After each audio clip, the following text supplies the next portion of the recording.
You're listening to the Thunder Hour Podcast, hosted by Treh and James Hamilton, and produced by Leif Dietrich.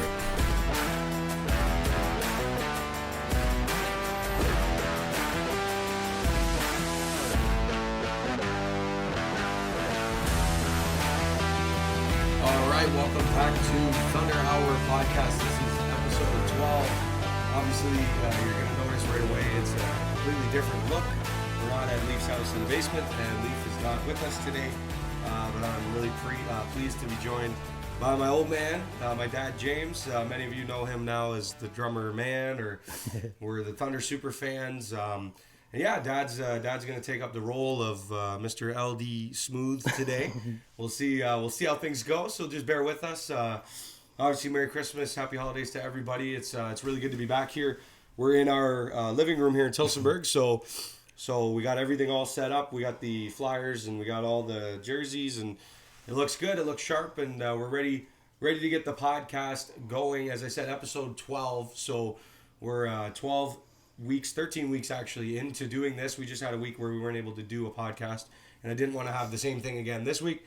So we ended up just taking up some of the equipment and bringing it back to our place, and we're just going to hang out on the couch and film our 12th and hopefully best episode so far of Thunder Hour Podcast. Dad, thanks for being here today with us, and as I said, hopefully you can fill the role of Mr. Leif, who doesn't like to say a lot anyway. But well, it is big shoes to fill, but I'll do my best. I love the Tillsonburg Thunder, and I think hanging out with my son and talking Thunder hockey, nothing better I could think of on a Friday gloomy day here in December. Yeah, it's Friday today, so the Thunder game day is going to be tomorrow. I'm not sure if the episode is going to release tonight, depending on if I can produce everything myself on our laptop. Obviously, I don't have the $4,000 PC the Leif has in his basement, so just bear with us. Either way, it's going to be out by Saturday morning, so this will be coming to you possibly on Thunder game day. And we'll just jump right into it. Why don't we? We got a couple things to recap. Unfortunately, ladies and gents, the recording that happened in Delhi with their game footage on Sporfy, it was not very good. It was cutting out. I think it missed in total 4 or 5 Thunder goals. So we ended up scrapping it. This is the second time in Delhi that's actually happened. So we're not going to have any highlights for you this week. But me and Dad have the whole scoring summary, the whole breakdown of the game to talk about. But yeah, unfortunately, Delhi, this is 2 games in a row we've been in Delhi that they've had major issues with their recording. So obviously it's a minor issue, but with the league expanding and stuff, you want to get those kind of things figured out. So Delhi, we forgive you this time, but we play you guys 4 times a year, twice in Delhi. So hopefully by next year, because we're now done playing in Delhi, barring playoffs, hopefully next year you guys can get that all figured out. So yeah, no highlights this week, but we'll just break down the game one thing at a time and jump right into it. Tillsonburg went to Delhi last Saturday, so that was December 16th. The game took place, as I mentioned, at Delhi Arena, and the Flames end up striking first at the 17-12 mark, so just 3 minutes into the first period, Danny Attridge got his 3rd goal of the season, assisted from Nicholson, and Delhi got up to that 1-0 lead, and I'm sure Thunder fans, Dad, you and I already know, the Thunder seem to surrender the first goal almost every single game, but slow starters, yeah. Doesn't seem to hamper them. No, it's almost like they need to get that first one out of the way, right? Sometimes, unfortunately for our goalies, because I don't think we've got to see a shutout yet this year. But you know what? It was Teddy Bear Toss night, so I mean, it was good for the Delhi fans. Yeah. Get it out of the way. It was nice to see. Yeah. And you know what? It was nothing on Sags. A little bit of a turnover, made the first stop, banged it in.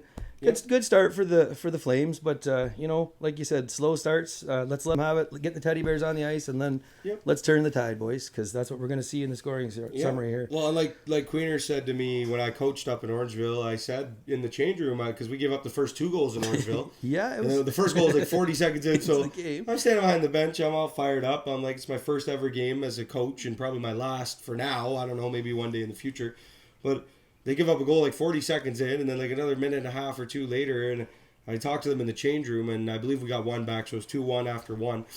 And I just said, guys, what is with these slow starts? And McQueen just looked at me, and he laughed and smiled and said, hey, he said, sometimes you just need an extra 10-minute warm-up. So, I'll give it to them. They seem to be men of their words when it comes to that, because just a couple minutes later, it was about four minutes later, Jamie McQueen, the aforementioned, got his 9th goal of the season, and it was assisted from Whalen and McGuffin, and I think you guys will see a little bit of a pattern. First of many. With those names. McQueen, Whalen, and McGuffin were all over the score sheet. And Queener would get it tied up at the 14:36 mark. And then just a couple minutes later, Thunder were on the power play, and our newcomer, Mr. Jack Van Boekel, got his first goal of the season, assisted from Kane Geldart and Big Andrew Tapsel. So the Thunder like to score in bunches. We see that here in the score sheet on the first period, and like to score in many different ways, because you had your first goal at 14:36, 5-on-5, and then you had Van Boekel on the power play at 12:29, and then 9:06 to go in the period. Shorthanded goal from Mr. Andrew Whalen, his 8th of the year, assisted from McQueen and Van Boekel. So a 2-point period for McQueen, Whalen, and Van Boekel. A 5-on-5 shorthanded and a power play goal. So first period, it started out rough, but by the end of the period, the Thunder got us right where we wanted to be as fans. It was just bang, bang, bang, 3-2. 3-1, excuse me. And they were all over it. I mean, even when we were chatting in the intermission, we were like, realistically, it could have been 5 or 6-1, and it wasn't even necessarily the goaltending. We were just kind of misfiring. I remember even the game started, and McQueen wired one just over the top shelf, hit the glass, and I was like, so you could just see it was coming, right? You could see it was coming, even though it was 3-1. And we chatted about that. We said, if they keep their foot on the pedal like they've been doing so far, we're going to see it. And I'll let you get into the highlights of the second there, because they kept bringing it. Yeah, they kept bringing it. A minute and a half into the second period, Andrew Whalen got what would be ultimately the game-winning goal. His 9th of the season, 2nd of the game, assisted from McGuffin and McQueen. When those three are clicking on a line, they seem to be really dangerous, and they were firing on all cylinders. That was again even strength goal, so just bang bang, Thunder go up 4-1 to start the period. Delhi would respond though just over a minute later. It would be Pudsey getting his 3rd of the season, assisted from Martin and Pastoris. So that's the 17-14 mark. Delhi would make it a 4-2 game, so the nerves kind of started going for the fans. But when you watch these guys and you see the talent level of the Thunder, you don't have to panic, because just wait. They'll find it. When the offense gets going, they get going. And 6:11 mark of the second period, Jamie McQueen would get his 2nd of the game, his 10th of the season, assisted from Brendan Barletta. Again, that was 6:11, and then with just 34 seconds to go in the second period, Andrew Whalen, was that the hat trick? Or no, that was just his 2nd of the game, but it was his 10th of the season. No, I believe that was, yes, because he started the game. His short-handed goal was his 8th of the season. So yes, you're right. That was his hat trick goal, He got because he got his first on the short-handed goal in the first, and then the game-winning goal to start the second, and then he got the hat trick with 34 seconds left. And I remember both of us, we saw him. He was flying up on the right wing side into the Delhi zone. That period, it was right in front of us. We were sitting on the far end. And I said, shoot. And as soon as I said that, he went, doing, bar down. I said, thanks, Wills. Yeah, let it go. He just wired it. Blacker, the goaltender, went down. He had the glove up high. It went right between the glove and the ear, and you just saw the water bottle go flying. It was awesome. It was a beaut. If the wiring wasn't in the way, I think the Thunder had. No, I probably wouldn't have thrown it on the ice. Yeah, I love Wales, but I don't know if I would have got the hat back. I was thinking of throwing Leif's hat on there just because. Yeah, Leif deserves us to throw the hat. But the netting was in the way, so unfortunately we couldn't do that. But just a lot of scoring right there. But there was even more in the third. So we got 34 seconds left. Those last minute goals, the first minute or the last minute of a period, are always the most deadly for any team to give up, or the most motivating for a team to score. And the Thunder, like I said, they like to do that. They got that 34-second goal. Whalen, 10th of the season, the hat trick from McGuffin and McQueen. So McQueen and McGuffin and Whalen just piling up the points. And then we jump to the third period, 14:26. So just over 5 minutes in, Jamie McQueen gets his hat trick. That was his 11th of the season. It was assisted from Brandon Kudo and Kyle Baker. So Coots has been on a little bit of a rough stretch. We got his jersey up behind me here. Coots has been on a little bit of a scoreless drought, battling some illnesses. Just, it's hard to get engaged sometimes. And when there's a lot of wealth, it's hard to spread the wealth. So sometimes, you go through those periods. And Cootsy's one of those guys where you can tell when he's on a roll, he's on a roll. And he didn't play his best game, but he still has managed to get on the score sheet. So good for you, Cootsy. McQueen from Coots and Baker. Baker, the youngster, had a couple of points. He was impressive. I like to see that. Because with the injuries to guys like Fitzmaurice, you need guys like Baker to be able to step up and get into those roles, and Baker seemed to fit right in. But unfortunately, the Thunder like to pull with that logo right behind us, the Philadelphia Flyers, because it was less than 20 seconds later, we were still doing the Let's Go Thunder chant, and Chris Martin got his 13th of the season, assisted from Sleggers and Gustiagini. I apologize if I got those names wrong. But yeah, again, 20 seconds later. But I mean, all is well that ends well. But still, it's tough when you get so fired up and then right off the draw, here they come and Yep, bang. high scores.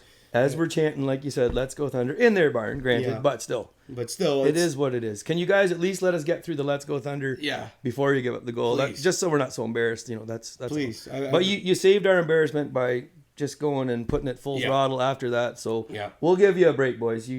I told Queener after the game, I'll be honest, I said, Queener, this was the best $10 I've ever spent on a Saturday night in Delhi. Because, I mean, well, is he going to go and see that kind of entertainment? And I'll let you finish off with the scoring here. Because, as I said, after they embarrassed us with the Let's Go Thunder goal, they poured it on so we could chant Let's Go Thunder for a heck of a lot more in Delhi after that. Yeah, the scoring did not stop there. 11:01 to go, so just above the 10-minute mark. Andrew Whalen would score again, his 4th of the game, his 11th of the season. That was on the power play again, so the Thunder power play. They got lots of opportunities, as did Delhi. The officiating was very well balanced. I didn't see any discrepancies. I thought it was a well-called game from the refs. Tilsonburg capitalized on the power play. Delhi didn't. Delhi had multiple 5-on-3s. Tilsonburg did not mess around. Whalen on the power play is 11th from McGuffin and McQueen, 11:01. And then 9:09, another power play goal. So that's 2 power plays in a row the Thunder scored on. Big Andrew Tapsell, he's been on a roll. He had a big game up in Orangeville, and he followed it up with a big game in Delhi. His 4th of the season on the power play, assisted from Kudo and Kane Geldart. So Geldy with another couple points. Good night for him. And then that was the 9:09 mark. So Thunder started to run away with it. They started to let their foot off the gas, but they weren't done scoring. Delhi took a couple more penalties. It got a little chippy. And one thing I've learned as a Thunder fan is that this group of guys, you don't want to piss them off. When they get going, when they get angry, when they get in the zone, in a mood, they get going. And from the 2-minute mark to the 42nd mark, they scored another 3 goals. 1:59 to go in the game. Andrew Tapsell got his 2nd in a row. They were both power play goals again. This one assisted from Brody Slater and Kyle Baker. So Bakes gets another assist, and Slater, was a good play from him from the point. I know he's kind of one of those fill-in guys. He doesn't get a lot of time, but he had a couple of assists. It was good to see. He did a nice little slap pass right from the left point. It was right on the tape. Taps just redirected it. No chance for Blacker on a lot of these goals. In fairness, I mean, Blacker's a high-caliber goaltender. He played with Rebs down at Western Michigan, but you might look at this and say, well, he gave up 12 goals on 41 shots. Like, that's only 29 stops. But, I mean, he faced a lot of high danger. It wasn't like all these terrible, like Ilya Samsonov last night. From me at the pickup with the old guys. Like Exactly. Fitzy's dad going bar down on you. No. No chance for him. But that was another power play goal. So the power play was red hot. I don't know if that was 4 or 5 power play goals. I think it was 4. And I think they had 8 or 9 power play opportunities. So yeah, we had 50% power play. Here, yeah, 4 power play goals. And then just under a minute, literally 1 second under the minute mark. So 1 minute after the Taps goal, 59 seconds to go. Colton Wyzak got, I didn't actually write down his goal total. I believe that's his 3rd of the season. He had that assisted from Slater and Sags. So Sags picks up a point. Be Sags. So the repping the goalies, bro. 56 saves and an assist. He played the puck up to Slater to Wyzak. Back in the net. Bada bing. It was in between the Tapsell and Wyzak goal that Curtis Christo had a breakaway, and he got robbed by Blacker. And we were like, oh, Christo, he's always right there. Yeah. But sometimes he just can't finish it. Well, 40 seconds left. He stole the puck at the point off Josh LaBelle, who's everybody's favorite Delhi Flame. And like I said, on assisted goal, he comes flying in. 40 seconds left, makes a beautiful move, finishes it. And Leif was just hammered on that goal. Oh, yeah. Despite it being a 12-3 score. We were like, yeah, just calm it down a little bit, Leif. But, he gets a little excited. So and he's not here, so I can rip him. Exactly. But, yeah, Christo closed out the scoring. Unassisted goal, 40 seconds. So right from the beginning of the game right to the end, the Thunder just kept laying down the hammer. And the final score for the contest, Tilsonburg 12, Delhi 3. Right from the start of the game, Dad, you could just tell Tilsonburg wants to go out and prove to Delhi. And I know their fans were getting lippy with us about this, but we always say it. This is the Battle of Highway 3, just like what we're going to see this weekend, the Battle of Oxford County, kind of the Battle of 59 and 3, whatever you want to call it.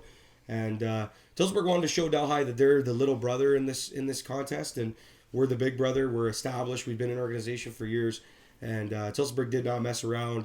It was a 12-3 score. Right from the start, like I said, it was all gas, no brakes. It was. I mean, like the first 2 times they faced Delhi, it was actually very close games. Yeah. I remember that first game, old Guff won it for us in overtime. Yeah. And then when we went down to their barn and we had Razor get a start there, and I think it was a close game. We did get the empty netter to make it 8-5, but it was back and forth. This time, I think they said, "No, all right, little bro, I've had enough messing around.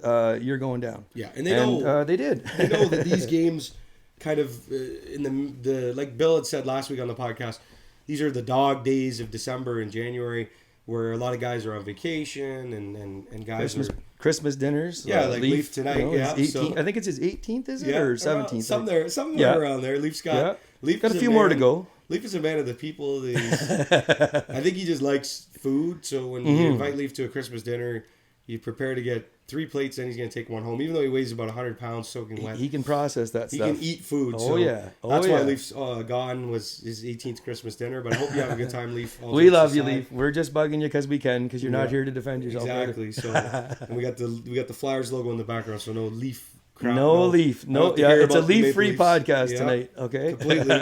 Sorry, Bill, and all the Leaf fans. We did this for Big Finn. I figured he'd appreciate it. It does feel weird to me, though, because my favorite Thunder do rep the NHL version of my second loathing team is the Pittsburgh Penguins. So it does kind of. Old school Penguins but it says T-Burg. It doesn't say Pittsburgh. So we're good to go. Yeah, we're good to go. I'm okay with that. Yeah, 12-3 was the score. We'll do the shots on goal. Delhi finished the game with 59 shots. So it's not like they didn't get their chances. Granted, a lot of the shots were kind of outside. Like the Thunder's defense swallows up shots. And it's kind of funny because Sags, a couple weeks before in Tillsonburg, we went up to the Marwood Lounge after the game. And he was like, "Oh, man, it's not fair. I have like 890 save percentage because the guys only give up like 20 shots. And I'm going to give up 2 or 3 goals a game. It's the WOSHL. I'm not Patrick Waugh." And I guess the boys said, "Okay, Sags, well, we'll let you get a few more shots." They gave up 59 shots. And I know the home team is always a little bit generous on the shot counter. But in this league, it's not. We don't have... puck tracking and all this stuff. So they say if you think it's a shot, if it hits the goalie, mark it as a shot. So 59 shots, Sags will take it because you only give up 3 goals. And I can say, Sags, since the first game in Woodstock, that was the best game I've seen you play all year. That was the Matt Sagrot that we want to see. That's the Matt Sagrot we pay money to come see. That was a heck of a performance, Sags. 59 shots against 56 saves. And I think one of them he was a little bit frustrated with. Yeah, that last one, I think he kind of caught him. He was kind of flat-footed. You could just tell as a goalie with his body language that he was like, because a backdoor goal, rebound, whatever, you give him up. You're your goalie, right? Yeah. But when you're facing it, and but he was feeling it, man. He was. I know. Yeah. Like I said, we're slow starters. It was 3-1. If Sags wasn't on his game, it could have been 3-3 at the end of the first. He really did make a big difference early on in the game, and then of course the offense just. I mean, like when these guys go, that was the first time we broke double digits. But I mean, I know with the talent we have on this team, and this is no slag on the other teams or the goalies, but our offense is capable of doing that. Yeah. Pretty much on any given night if they're feeling it. So. True. Sags is not going to complain about a 12 spot. I guarantee that. Not when it's him that's not giving it up. That's exactly. For Ben Blacker, it was a tough game. As I said, 41 shots for the Thunder, and he gave up 12 goals, so that's 29 saves.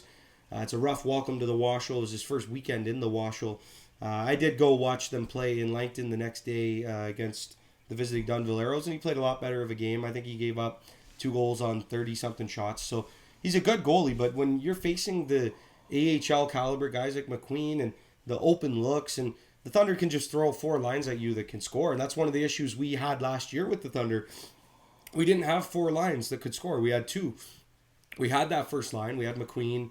We had guys like McQuaid, and obviously some of these guys aren't with us anymore this year, but we struggled with the depth. The bottom 2 lines never could produce the way that they produced this year. Now we can throw guys like Whalen. And like I said, when you have a second line, and I know Tomer's gone for a little bit still, but when you have Coots and Tomer and Roberts and these guys out there on your second line, and then you can throw the young guys like Forsyth and Baker and Van Beesen and these guys, and we're excluding guys like Rebry in that list. Like exactly. That's how deep we are. We didn't even mention Hutchinson either, who's was our leading goal scorer up till Queener and Whalen decided they're gonna. So now he's got some catching up to do when he gets back in here. He's going to be there. I know he's in the lineup. He's in the lineup tomorrow, so he will be there. So Hutch, you got about 6 goals. It's on you now, Hutch. You got to get a hat trick, buddy. I'm sorry, no pressure, but Queener and Wales are starting to take off on you there, buddy. So I think we need to put those 3 on the line. Just stack it up. Sorry to guff, but just put all our goal scorers on the line. We'll say listen here, Woodstock. Yeah. We're going to show you who's the big brother of Oxford County here, boys. Well, they already did it once this year, and as I said, Sags played a heck of a game in Woodstock. So hopefully, if he does get to start tomorrow, we're not sure. We don't know the starting goaltender. We do get a sneak peek at the lineup, so we will go through that when I get the chance. But I know that if Sags does get to start tomorrow, hopefully he's dialed in like that, because Sags can win you a game. When he's on the zone, like I love Sags. He knows that. Sags, you're my boy. But when he's in the zone, he's just so calm. He swallows up pucks, no rebounds. Yeah. Great on his angles. I love watching him. He's the one who sold me. I'm a goaltender. Well, I try still. Yeah. And I told you that when I went last year for the first time. I'm like, this 35 guy's awesome, man. And I'm so inspired. I mean, I had 35 before you, Sags, but I bought you the 35 jersey. Yeah. I did put my name on the back, Sags, because I don't know. I can't really have, it's got to be Hamilton on there. But in talking goaltenders, man, with Blacker, I feel for him because, like you said, 29 saves, 41 shots. That's not on him, man. No. Like, they gave up by the end. Delhi kind of gave up. We got 5 goals in a row in the last 9 minutes. Like, you know what it's like, even in pickup hockey. The guys stop playing defense once you're getting pounded, right? And so I felt for him. And like you said, it's good to see him bounce back. I want to see guys of his caliber playing goaltender in this league. And I know he'll rebound.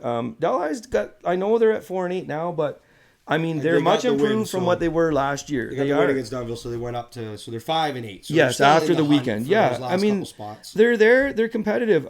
Like I said, when Tillsonburg wants to turn it on, I'm convinced they can do that to any team in this league, like what they did. Yeah. But sometimes, like you said, with this league, sometimes not everybody shows up, and sometimes guys aren't feeling it. I'm hoping that during the podcast we can inspire them for tomorrow, because Christmas is coming, and I know the boys will be thinking about it with things on the go. But got one last game, boys. Yeah. Let's send the Thunder fans home happy. Yeah. Let's make Domino's very busy tomorrow night.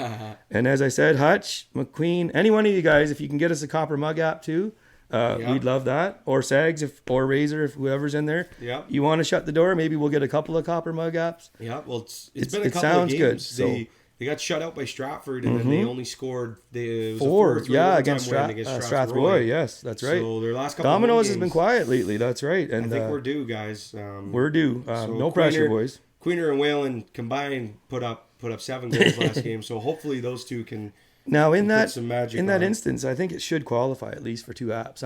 I'm just saying, Domino's. That's a pretty big sponsor of the Flames as well. So we were bugging the Domino's guy to let us get free pizza. So it didn't do anything, but because we could redeem our coupons in Delhi, but he just laughed about it. So, but anyway, let's jump over and talk about our upcoming contest. As Dad was saying, tomorrow it's actually the old man's birthday, so happy birthday to Dad tomorrow. Thank you. Hopefully the Thunder can deliver the best present. Unfortunately, on my birthday, the Thunder went down to Tilbury and lost 4-1. So hopefully... Well, you don't want to see a repeat of that one. No, and I know that Woodstock's not quite the team Tilbury is, you would say, but I believe that Woodstock's beat Tilbury this year. So, again, this league's all over the place. Anything can happen in this league, man. But yeah, tomorrow, the rematch of the Battle of Oxford County.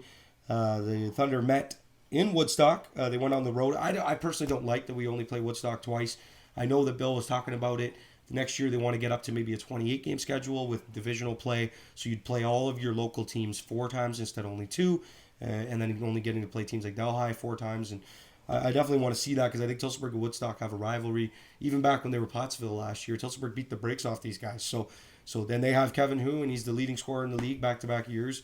I believe Denemy did take the scoring title last year, but Hu's one of the best players in the league. So he likes to play against Tillsonburg, and Tillsonburg is notorious for shutting him down. So I want to see us play them more. But anyway, all that aside, we did go to Woodstock October 14th, so really early in the season. We're almost at Christmas, so it's been a few months. Tillsonburg came out on top in that game 7-2. That was our first road game. We opened up the season with a 5-3 win against Petrolia in Tillsonburg, and then we went right to Woodstock and getting that 2-0 start. And Woodstock, we didn't know, right? It's the first game of the season I think it was their second game or third of the season was our second game. I know Woodstock, they're already at 14 games played, so they're a few ahead of us, but I know that going into that game, we didn't know what to expect. Woodstock was new and improved. They got this new goalie, Ben Edwards, and et cetera, et cetera. And we'll actually have a chat. I'll be interviewing Lakers play-by-play and analyst Joey Langdon in just a few minutes on the show, and he'll give us a little bit more of an in-depth breakdown of the Lakers. But again, going into that first game, we didn't know what to expect from them because we'd heard good things. We'd heard that they were going to be a much improved team. And Tillsonburg didn't listen to any of the noise. Woodstock had a really competitive first period, and then the Thunder just took off with that game, and they ended up winning that game 7-2. What do you remember, Dad, from that game? Because it was a good one. Like you said, first period, synonymous with the Thunder. Start out slow, keep the other team in the game. I was impressed. Woodstock kind of did bring it to us a little bit, and we woke up as usual and got the drum going. And then, of course, the period. It was the third, was it not? When the goaltender mixed it up with Abe's there, I just know that got so heated, and that really sent our fans into it. It was the second period because he was in front of us. We always usually sit in the Sags corner. That's what we call it. So we were sitting down. Yeah, that's right. That's right. Yeah, it was second period. Yeah. And so when that dust up happened with Abe's and the goaltender, it kind of got, and like you said, you get the Thunder going, and for whatever reason, it's game on. Right. So that was awesome. From that point on, they kind of really stepped it up. I remember there was a big scrap in that game. That was Hosey. Hosey. Former Thunder player Tyler Simon. They got dusted up. I knew everybody was just looking for a fight that game because, like I said, I think even was that it was in. It was in Dunville when Mitchie got kind of stood up at the blue line, and then he's like, "That's it," and then the mitts were off. That wasn't Woodstock. But that wasn't in the Woodstock contest. But no, it was another very physical game. It was a nice. I mean, I didn't mind Woodstock getting the team. It's got a nice arena. I'm hoping that the fans in Woodstock start to appreciate this level of hockey, and we start seeing some more seats, people in the seats there to give us a hard time when we're cheering on our Thunder in the future. So, but from what I've heard, they've gotten the attendance numbers have gone up a little bit since the beginning of the year, but it's a hard thing in a city. We saw the same thing in Orangeville, and of course Woodstock and Orangeville are not the same team. Like Woodstock is a lot better than Orangeville. Orangeville's 1-13 or 1-14 now, so it makes sense why they're not bringing as many people to the games, and they're giving away free tickets and stuff because nobody wants to go watch a team get blown out every game. But for Woodstock, again, it's the same story as Orangeville. You have a city, and Bill Ryan said it, we want to keep the target demographic of 30,000 and under, and we gave exceptions to Orangeville and Woodstock. They're both around 40, 50,000 in those cities. That's why you won't see, as he said, you won't see a Stony Creek or a Hamilton or a city team. You won't see a London, like how I'm wearing the Majors hat. The IBL is a city market. We're not like that. We want the smaller teams in the smaller counties. And for Woodstock, I think that they're building, and same thing with Orangeville. They have the Flyers up in Orangeville, and they have the Navy Vets in Woodstock. I think they're trying to draw crowds from those other teams, and it's just hard to get fans to realize what the league is, right? Like, well, we were the same way. We've been in the Tillsonburg area for a while, and we were, is this just glorified beer league, right? But like once we physically got our butts in the seats, if you're a hockey fan, this hockey's for you. It's great passing, physical hockey, high scoring, great goaltending. Questionable officiating, which you get in the NHL as well. But I'm just ribbing the refs. I know that I love that they come out and do it, man. This league is awesome. I really hope places like Woodstock and Orangeville in the future will, as I said, appreciate the product and come out and support the teams. That will give the teams the opportunity to maybe, have a little bit more resources available to draw more talent, because the talent level from even last year to this year in WOSHL, with us expanding and having additional teams in the league, it's awesome to see, man. You got some really great hockey players that still want to continue their hockey career and entertain the fans. And like I said, Woodstock, next year when we come there, come on out for the rest of the season. Go out, support your Lakers. Thunder fans, you come out this weekend. Be a great way to send us off into the Christmas vacation time. Hopefully we do a little butt kicking. Sorry, Woodstock, but I love my Thunder, and there's nothing better to do here on a Saturday night than to, watch a barn burner and see a few dust ups and some goals. It's awesome. Yeah, I'm looking forward to it, and we got players to watch, so people to look out for when you're out there. And again, for Woodstock, I don't know who's coming for them. I don't know who's in the lineup or not, so those names, just bear with me. I know Kevin, who should be there. He's their best player. He comes to every game. But for the Thunder, I got listed Mike Rebry, Brandon Kudo, and Kyle Baker. So for Rebs, he had a little situation. He started last game. He had to leave and go home, deal with something after only one shift. So Rebs is hungry. He hasn't gotten on the score sheet as much this year. He hasn't been to, Bill Ryan told me Rebs is usually good for about half or just over because of shift work and stuff. And he's a family guy, so even though he's wearing the C, he's got commitments. So hopefully, I know he's in the lineup tomorrow. Hopefully he can come out, get that foot on the gas. And I also want to see Brandon Kudo do the same thing. Kutsi, got your jersey right here. He's had a rough couple of weeks, starting in that game against Stratford. I think he got banged up a little bit. Stratford played him very physical because Stratford, Jamie Petrie runs a very tight checking defensive system. And Cootie's a guy who likes to get in open space and make plays, and Stratford was not having it. They were standing him up at the blue line. They were slashing, they were hacking, they were doing whatever they could to take guys like him and McQueen out of the game, and they shut us out. So obviously some things work. But since that game against Stratford, Coetzee was our leading scorer right there, like 2 points behind McQueen at that point, and he's only picked up 2 assists in the last few games that he's been at. I know he did miss the Orangeville game, but he's held scoreless a couple games in a row, and it's just not characteristic of a guy of Coetzee's caliber. So we're looking for big things from him. And also I got Kyle Baker and any of the other Woodstock Navy vets, former vets that'll be there. I know Nodder's not going to be there, so unfortunately the jersey over on that side, Nodder's got things going on. It's Christmas time. That's what happens. I was hoping to see Nodder because, as I said, former vet, and I know Curtis Christo should be there, and as well as I said, Kyle Baker. Those guys grew up and played their junior hockey, at least for Bakes, the first part of it, and for Crystal all 5 years in Woodstock. They know that organization, that area, that what it's like to play in Woodstock. So, and I know Razor's from Woodstock too, so we might see him start. We're not sure. But any of you former vets, and Kyle Baker, your name is circled. I want to see you guys go out there and show Woodstock why it's better to play in Tillsonburg. So, and then for Woodstock, I got Kevin Hu as the player to watch. Obviously, he's 7 points away from the scoring record. It's just ridiculous numbers. He's played 12 games. He has 26 goals and 17 assists for 43 points. It's not fair. And people are going to see those kind of numbers that maybe don't watch the league and say, oh, well, it shows how bad this league is. It's just Bush League. No. He's going out there, and he did put up a lot of damage against Dunville and Orangeville and these teams that are really bad. But he's still putting up points against, I think he had a 2-goal game against Stratford, and I know he had a couple goals against Petrolia. Like, he's going out against good teams and scoring. And one thing he hasn't done a lot of is score against the Thunder. Even going back to last year, he only had a couple goals against the Thunder. And this year, they held him completely off the score sheet. No goal or assist in that first game. So the Thunder play a strong defensive system. And as I said, Kevin Hu, he's probably the most individually skilled player in this league. And I think the numbers back that up. But he doesn't do a lot against Tillsonburg because of the way we play the game. So we'll see if he can break out of that and maybe put some points on the board. Hopefully not. Sags, we're counting on you, and Barzy and you guys on defense. Big Abe's, we need you guys to do your part, and we'll do our part, me calling the game and him cheering. But also for them, Christian Pulio, he's got 31 points in 13 games. He's kind of the assist guy for Hugh. I believe he has 22 assists in 13 games, and obviously a majority of those are going to come on Kevin Hu's 26 goals.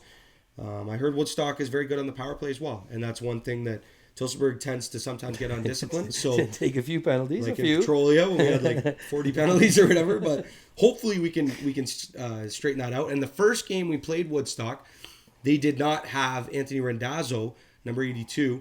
Andrew, sorry, I said Anthony, my bad. To Andrew, he's former teammate of our own Sean Couturier out in the Quebec Major Junior Hockey League. He's a steady defenseman. I watched the game all through on Sportfy when they played in Stratford. And Rendazzo, he's one of those guys like Jeff White last year, like Josh LaBelle, and some of these guys, even for us, when we're out there, when we're short on defense, and you got guys like Barletta, they don't come off the ice. They play 50 minutes of the game. Rendazzo is one of those guys. He makes a difference defensively, so he's definitely a player to look out for. And as I said, he's a steady defenseman. He's about the age of Coetzee, so not Kudo over there, but Couturier we're talking about for the Flyers. They're teammates. I didn't mean to confuse anybody with the whole Coetzee thing. All these Coetzees everywhere. I know, we got Coetzee literally right here, and then we got the Sean Couturier for the Flyers, who should be the captain. But and as a former teammate, as you said, of Andrew Rendazzo. Hopefully, connection. Hopefully this is a good game. I want to see the Thunder lay the beat down as always, but you know what? I'm also all for a 3-2, 4-1, or a 5-4 in overtime kind of game. I'm definitely down to see that. And Woodstock, they were 0-4 when we beat them to start the season. I believe they were 0-3, and then they lost another game. So they started out 0-4. They were the butt of all of our jokes on the podcast. Mm-hmm. And then now they're 7-7. They're right there, and they're climbing up. They're 6th and 7th in the standings, 6th in the power rankings. Like, they're moving up, and they're playing good hockey. They beat Petrolia. They beat Stratford. Like I said, they had close games against Tilbury. Like, this team's not a joke. So hopefully Tillsonburg doesn't take them lightly, and hopefully they're able to bring as deep of a lineup as they can, and hopefully we'll be able to see a good game. I'm going for my prediction, Dad. I got Tillsonburg winning 7-3. I just don't think Ben Edwards is going to have the ability to stop these guys when they get rolling. And I think Sags is going to be dialed in. I am going to say Kevin Hu will score 2 of those 3 goals for Woodstock. But yeah, I do see the Thunder pulling away with the 7-3 win. So I just got a gut feeling. I don't know. I'm going to go with it. Could be wrong. I got a Tilsonburg 10, Woodstock 4. I think they're going to start the game tight. Yeah. And I think things are going to get a bit heated. And I think over the course, just like you saw in Delhi, I think you're going to see the Thunder get stronger. And doesn't matter who's in there, man. When my man Queener and Wales and the boys and old Cootsie and stuff get going. Yeah. And like you said, man, Cootsie, it's not been for lack of effort, brother. I see you're giving her out there. The points will come, man. You got the speed. You got the great passing ability. I know you're missing your boy Tomer. You guys play great together. He'll be back soon. So let's go into the break strong. I'd love to see 86. All the girls love him, as we know. So he's the ladies, man. We got the faces built for radio, but we wear his jersey, so the ladies love us still. Yeah. So Cootsie, we got you there too as another player to watch. But I agree with you. Like Woodstock has come a long way. They're a much better team. I do think Tilsonburg, as I said, will win 10-4. I hope I'm right. It would be a great birthday present. I'd love to see the Thunder go into the Christmas break on a high note, kicking butt and taking names. That would get the Thunder, if they do win, it would give them the guaranteed first place to go into the new year. If they lose, there are some things. Petrolia could catch them in points and all this other stuff. But Tilsonburg has the week off following Christmas. So between Christmas and New Year's, the Thunder have no games. Other teams do. There are some teams that are playing on the 29th. Thunder wanted to take that bye week and take it right where they should. It's fair. Let the guys go, rest up, no practice, nothing like that, and then come back in the new year strong. But I'm going to just quickly line up the lineup. So these lines are theoretical. I don't know. I'm not the coach. I'm not David Ayres. I did not beat the Toronto Maple Leafs, although some nights I feel like I could. But anyway, that's a different story for another night. Bill Ryan last night and Leif Dietrich 9-3, and Ilya Samsonov looked like Leif Dietrich in net. So anyway, cutting it though right to the lineup. I just get the names. I just put the theoretical lines together that I'd like to see, and then David Ayres goes and puts the actual lineup together because that's his job, not mine. I am 1-0 as a head coach, so that's why I get the authority to do this. I earned it. But yeah, so I got here listed forward 1 for lines. I got McGuffin, McQueen, and Whalen. After last game, can't break that up. That's a no-doubt. Yeah, exactly. Not hard to put that one together. I got the second line. Hutchison, Rebry, and Kudo. I think that would be a really good line because you got Kudo, who's fast. You got Rebs, who's the C. He's the team leader. He goes out there. He says, everybody shut up and do your job. And then you got Hutchison, who doesn't say much, but he scores goals. So I want to see those guys on the line. Hopefully Hutch and Coots can get that winger chemistry that him and Thompson normally have. Obviously, Tom are not there. It's going to be a little bit different of a situation, but I want to see that. And then we got our third line. I got the rookies, Baker and Forsyth on the wings, centered by Braden Roberts. I think that'll be a really good line because Roberts has got that veteran presence. He's got that. We always compare it with the Flyers. He's our T-con. Travis Konechny. That's right. We love you, Robbie. He's just that little bugger. He gets in those dirty areas. He's fast. He can score, but he also gets on your nerves, and he's not scared. He won't back down to anybody. If there's a scrum in front of the net and Robbie's line's on the ice, he'll be the guy in the middle of the scrum. And even though he's not the biggest guy in stature, he does not care. And that's why we love Robbie. And I think him playing with Bakes and Forsyth would be a really good combination. I think that those 3 guys, I think together would be awesome to see. Again, I don't know. They might put somebody else on those lines, but that's just what I want to see. Fourth line is going to be running.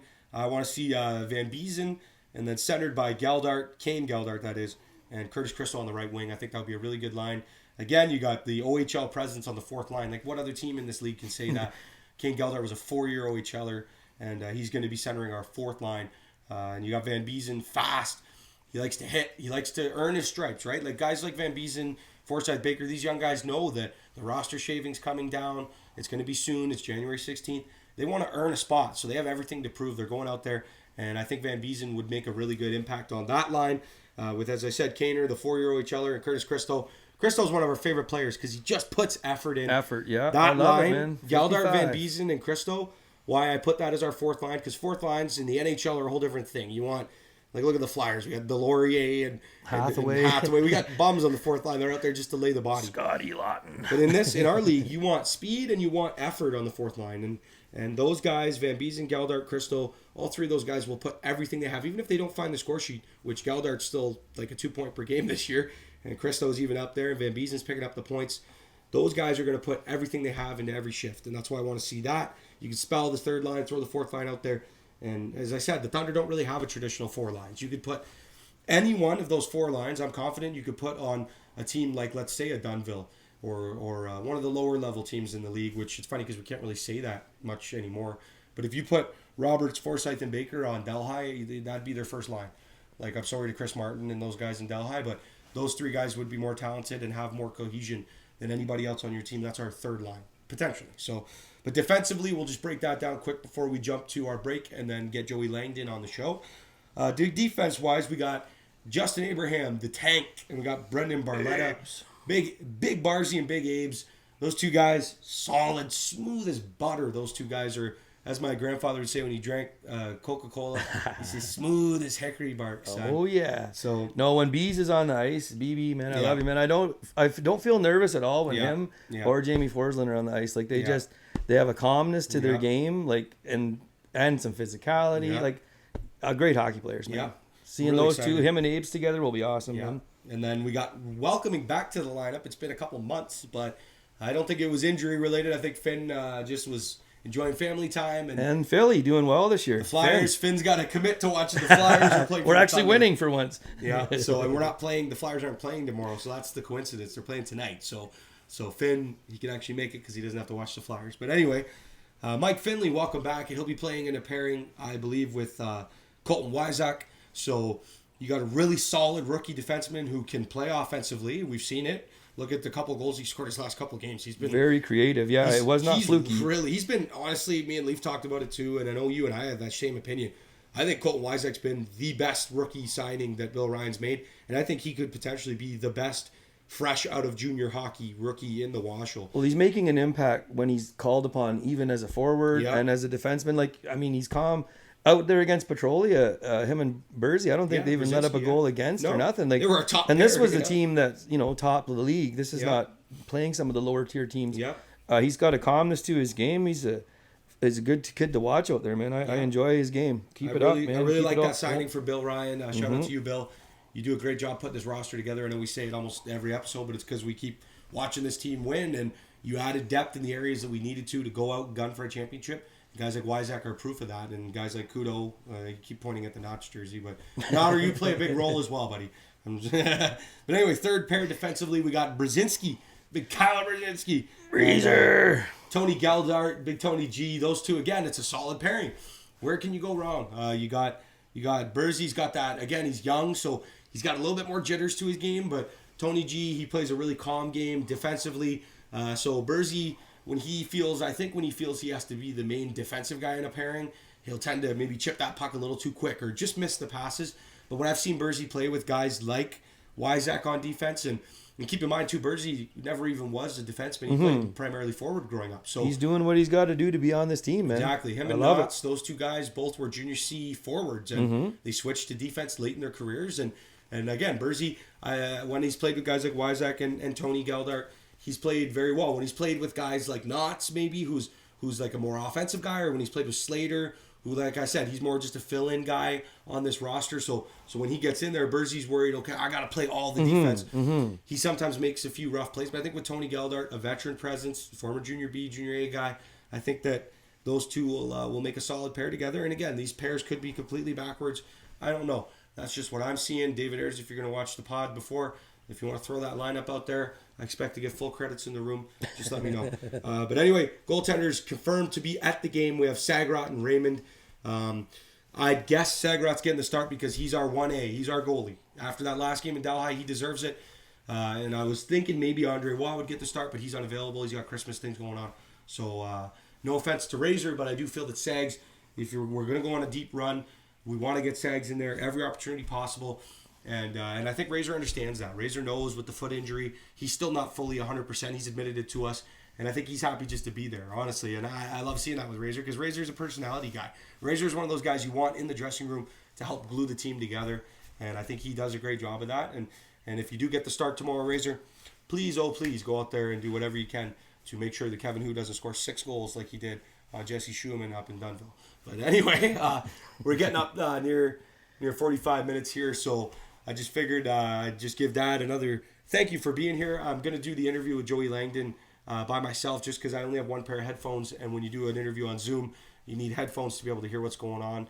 And we don't have a loudspeaker. So, but Dad, thanks so much again for joining me for the first half of Thunder Hour podcast.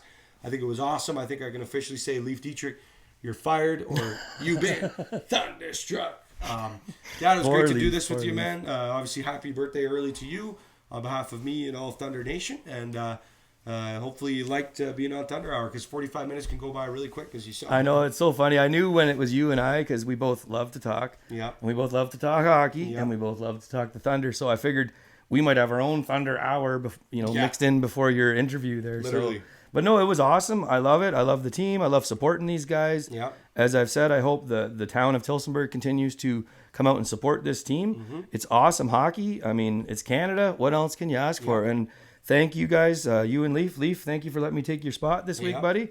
And I can't wait to go to the game tomorrow night and watch some hockey. I'm looking forward to it, boys. Yeah, we're looking forward to it again tomorrow night, which could be tonight, depending on when the podcast is released. Saturday. Either way, the date is going to be Saturday, December 23rd at Tillsonburg, the Thunderdome, 7:30 puck drop.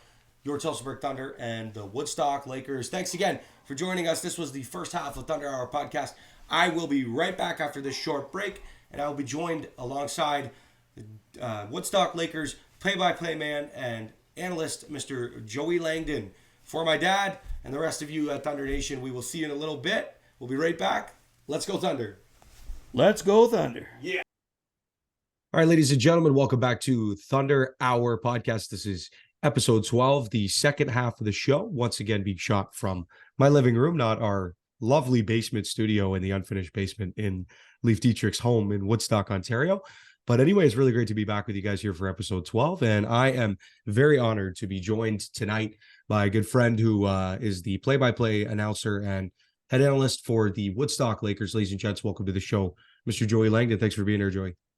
Great to be here.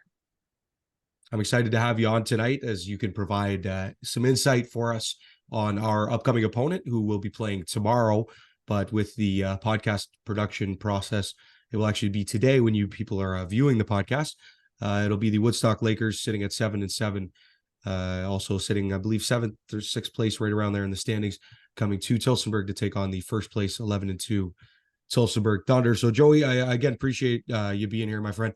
I just wanted you to break down for the folks at home before we get into tomorrow's game. Break down for the folks at home. What's your role with the Lakers, and how did you come across that job?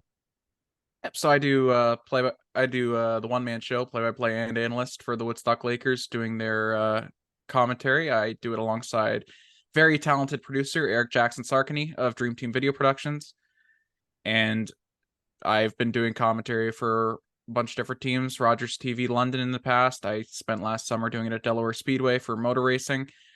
I've known Jeff Sayre for a while. I used to work actually in the Western Ontario Super Hockey League. And I knew Jeff before that when he was in London.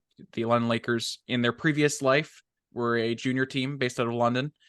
So met him through that. I worked as a scout for the Lakers for a while, transitioned into the broadcast booth, and that's how I ended up with the now Woodstock Lakers. Yep, it's a pretty seamless transition to go. And like you said, I knew from you telling me when we met in Woodstock that you had previous broadcasting experience outside of this role, but it's a really cool spot to step into. I know from my own personal experience working with Cable 14 back in Hamilton. Mm-hmm. I was a Mohawk College grad myself, and in and around that same environment, since I was in high school, right, doing high school basketball games for Cable 14 and Caledonia Corvairs. So I'm with you on that. So it's a really cool role, and I know that it's not cut for everyone, but for those of us who do it, it's a really cool job to have. I definitely know for sure. So I wanted to ask you, the Thunder played the Lakers already back in October on the 14th. Obviously, both teams have gone through some ups and downs, some growing pains, some changes, a couple losses for both of us. What can you tell us that has changed about the Lakers since that 0-4 start? Yeah, and I remember that game very well. I went back and listened to the Thunder Hour podcast from that week the other day. You guys weren't too thrilled with my commentary, I heard, but the thing with the Lakers is, and this is going to go into a bit of a longer stretch here, is last year in Plattsville, the Plattsville ice, I don't know if you ever ended up making it to a game in Plattsville, yeah, was very small. And the Lakers, and this is why they had that competitive playoff series with Tilbury, Jeff Zaire, he was in his element. He was able to build a team of big guys, grindy guys who, like, for example, Brody Martin, he played for the Delhi Travelers in Junior C. He was not a scoring threat, but he was a guy who would go in and muck up the corners and just be annoying. And that's the kind of guy you want in a rink like Plattsville. And I mentioned Brody Martin because he's still with the team. There's a bunch of other players that are no longer with the team that they were built for purpose at the Plattsville Arena, where you muck up those tiny little corners because I'll bring up Jamie McQueen. He can't have a lot of room to work if he's in Plattsville. I remember they had a game last year. I think it was against Stratford, where the last year's Lakers team did not have the talent to match up to the Irish at all. But that game ended up 6-5, and the reason was because the Irish's players had no room to move. Now, as my cat joins the call here. Special guest. Yeah. But this year, and I'll give Jeff Zaire a lot of credit. I honestly didn't think he could do it. He from his NHL experience, he was a grinder when he played. He loves those grindy teams. Moving to Woodstock and playing on Olympic ice, he's had to completely change his mindset. Yeah. And he's brought in a lot of those skill guys, a lot of guys with a lot more speed.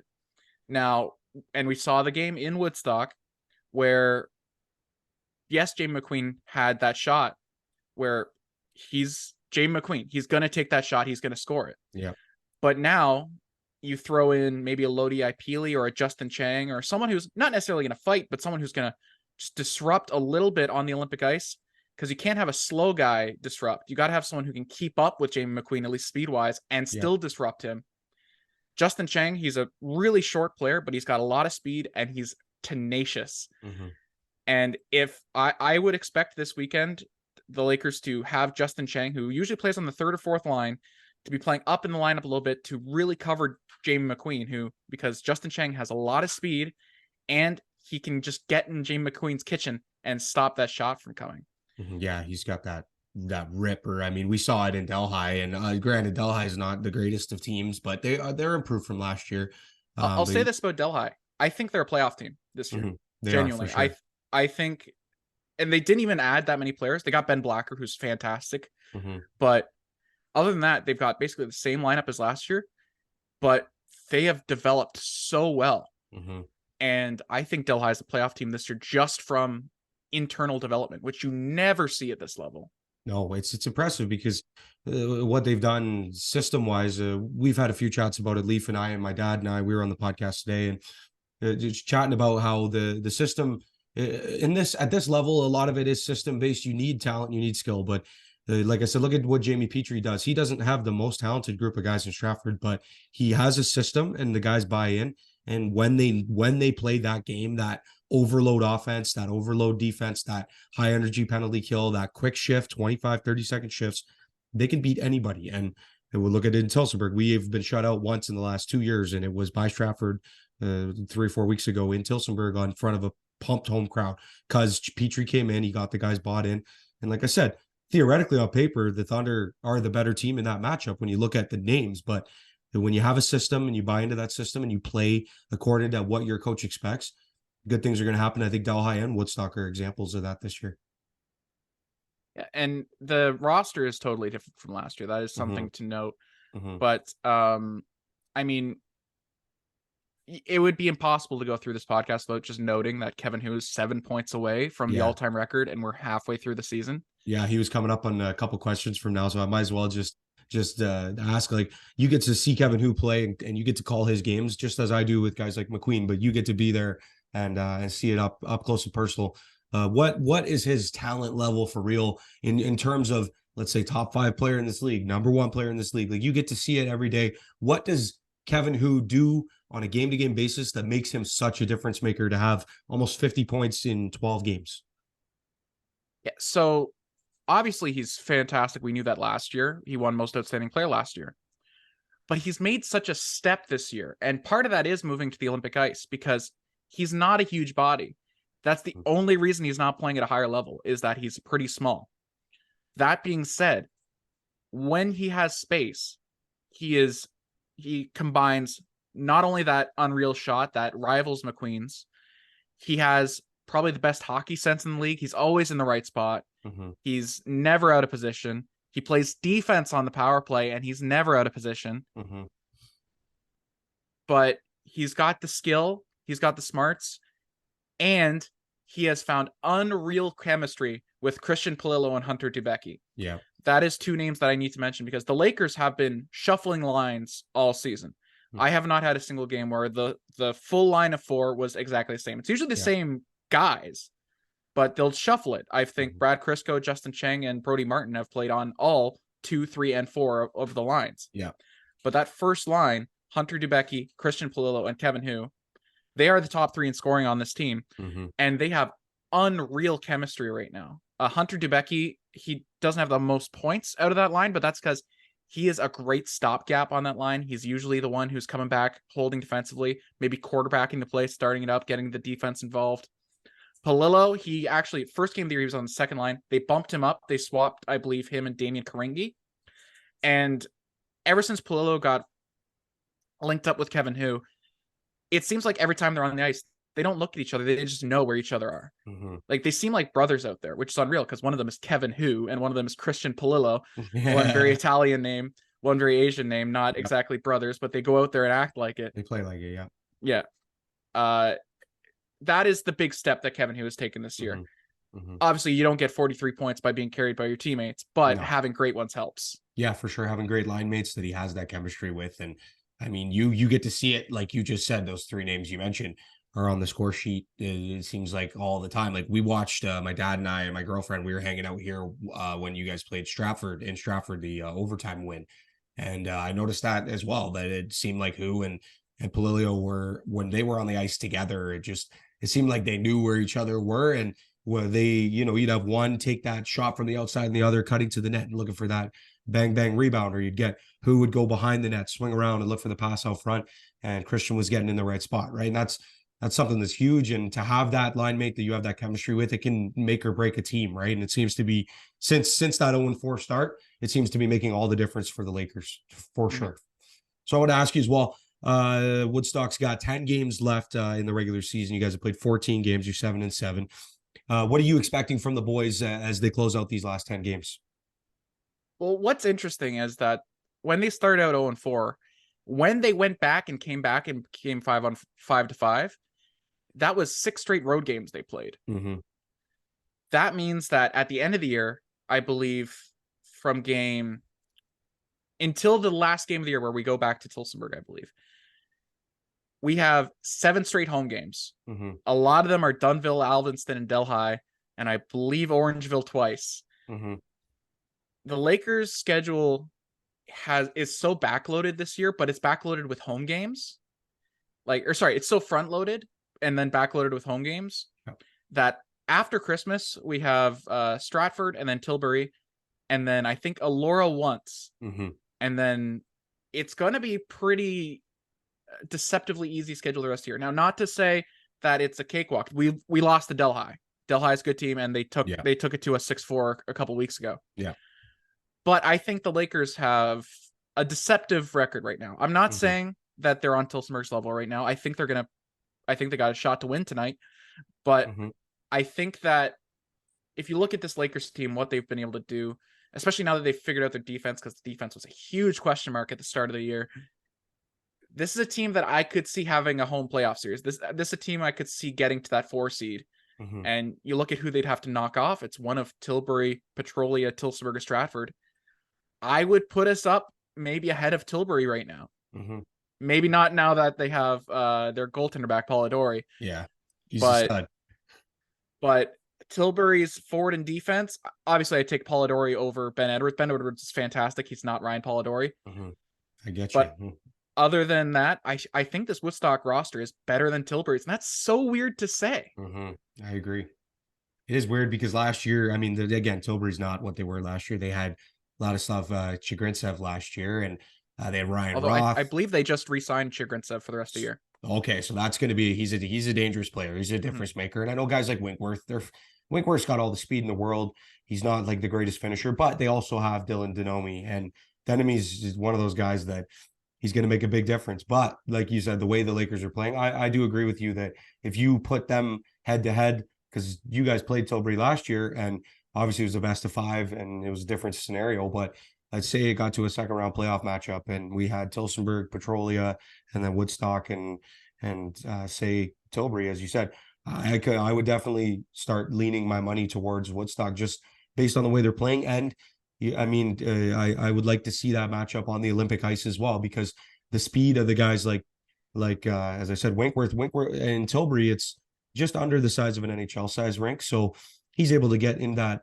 You would think in an Olympic ice surface he'd have more open space, but it's a lot more taxing on the lungs. The legs have to work a lot harder. It's not as easy to be a super fast guy on that Olympic ice. So I think that could play a factor. And I definitely agree. I want to see what Woodstock's made of. And I hope you guys definitely have a strong finish to the season, because I want to play you guys in the playoffs. I think it's a rivalry matchup. And I think just being the Battle of Oxford County, I think it would be definitely entertaining for the fans. And we get to see it tonight. I think it's going to be a great game. Yeah, and we did play Tilbury earlier this year and beat them, but I'm going to say that's pre-Polidori. That's not the real Tilbury Bluebirds. Once they have Ryan Polidori, and I think that's the real Tilbury Bluebirds. But yeah, I think the league it'll be great for the league if this becomes a good rivalry. Like, it would have been fantastic for the league if Allura and Aaron was a great rivalry. Yeah. Because they were so close. It'd be fantastic for the league if maybe Stratford and Strathroy become a great rivalry, which they have been in the past. But Woodstock, Tillsonburg, and then I'll throw in Delhi in here as well, being so close. If we can get 2 of those 3 teams being really good, the league's going to print money, to put it bluntly. Oh yeah, like look at when we came to Woodstock, we half filled up the barn with Tillsonburg fans, because as you said during your broadcast of that game, that Tillsonburg has an established fan base. We've been an organization for going on 15 years, plus we had the years of the Vipers, so we have what's been established. We have guys who have been with this team for all 16 years, like Mike Finley, and Finn's actually going to be in the lineup tomorrow, so that'll be good to see. But you want to get Woodstock in that same realm of helping building up the fan base. And that was kind of going to be my last question for you. Jeff Zare is a great guy. He's a character guy. I love Zarzy. He's very, let's say, hard-headed. He does things his way, but usually it is a good way. He's a smart guy. He played more games in the show than I could ever dream of. And he's gone out and he's built a great program. He built from the London Lakers to the GMHL, and then took that team, moved them to Plattsville, got into the senior hockey game, actually got into quite a few games last year and racked up his own points, which is kind of funny. I want to see him get into a few games, but he got a bunch of all-star votes, if I recall correctly. Oh yeah, he did. And I was definitely, I want to see him scrap. That's the biggest thing. But Zare, he's got everything going the right way. But the problem is in the city of Woodstock and the relationship not being, I guess we could say it's a little bit sour with the vets. The vets kind of want to do their own thing. They don't want to be involved. We don't see Lakers posters at the vets games. We don't see Lakers jerseys. There's no advertisement allowed at the vets games for the Lakers. The Lakers are at points struggling to get people in the crowd. And I've done my part. And I know there's a couple other people that have been trying to spread the word. But what do you think Zare and the community has to do to kind of push that forward and try to become like a Tillsonburg, where we're seeing 500-600 people a night coming out and getting loud, raucous drums, horns and loud cups and all this stuff? What do you think Woodstock has to do, Joey, to get to that point? Well, to backtrack a little bit, the Lakers, they go before London. They were a junior B team back in West Lorne in like the 80s. This is a team that does have a lot of history, but it's a history that's nomadic. It's a team, like, this team's moved around a lot. They were in Port Stanley for a little bit. They were in West Lorne for a little bit. They have spent time in London through multiple different levels. And I recall actually in the early 2010s when they were in London, they considered moving to Woodstock, and that was blocked by the Navy vets. But that was when they were both junior teams. That's a lot more understandable. And I think that's where a lot of the bad blood comes in, where the Lakers were thinking about coming in, being another junior team. Moving into the new millennium, the new era of the Lakers, I think this is a much more stable scenario for the Lakers in Woodstock. It's a huge barn. It's tough to fill. Oh yeah. Even just the lower area, I believe just the lower bowl or half bowl, it would be the third biggest rink in the league. I'm not sure about that, but I think that's true. Strathroy might be a touch bigger.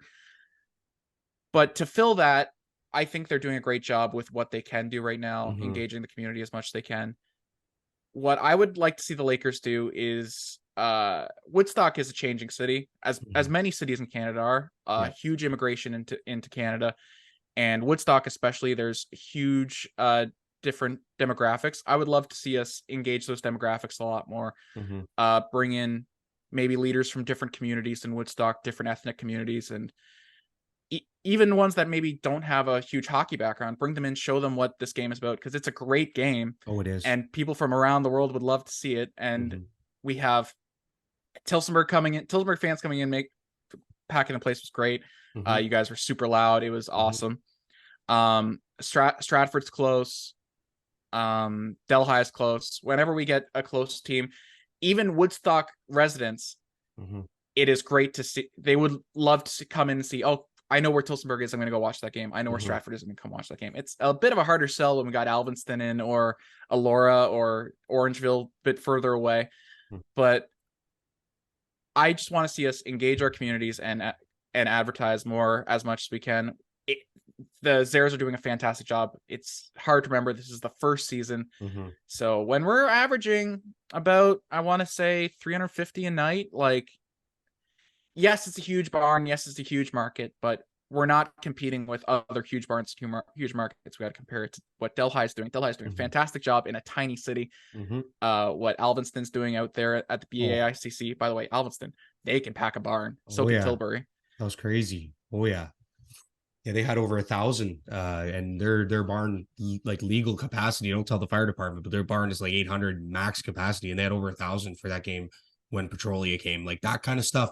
And like you said, being with Woodstock having the gigantic barn, 300 people is going to look like if there was 50 people in Tillsonburg, right? Our barn seats about 700, and we're a half full. Or two in Delhi. Yeah, exactly. You could have 4 people in Delhi, and it would look like the same amount of crowd in Woodstock, because it's such a big place. But like you said, having the bigger city, and I found the same thing with Orangeville, that Orangeville, it's a brand new team, same thing. And the thing is that they're really struggling. But when we went up to Orangeville, we actually had quite a few more Tillsonburg fans in Orangeville, which is 2 hours from here, which is absurd to think about. But again, we have an established fan base.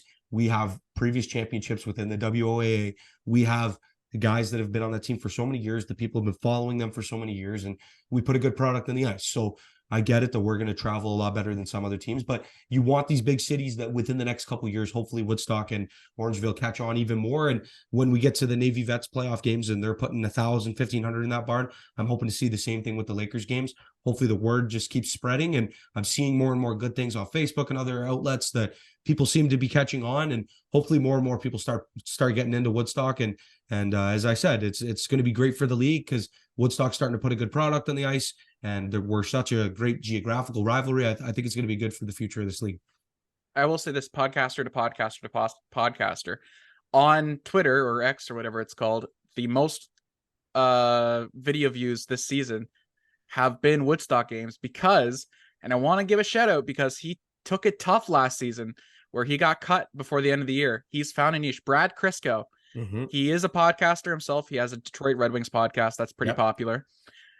He has had a fantastic season.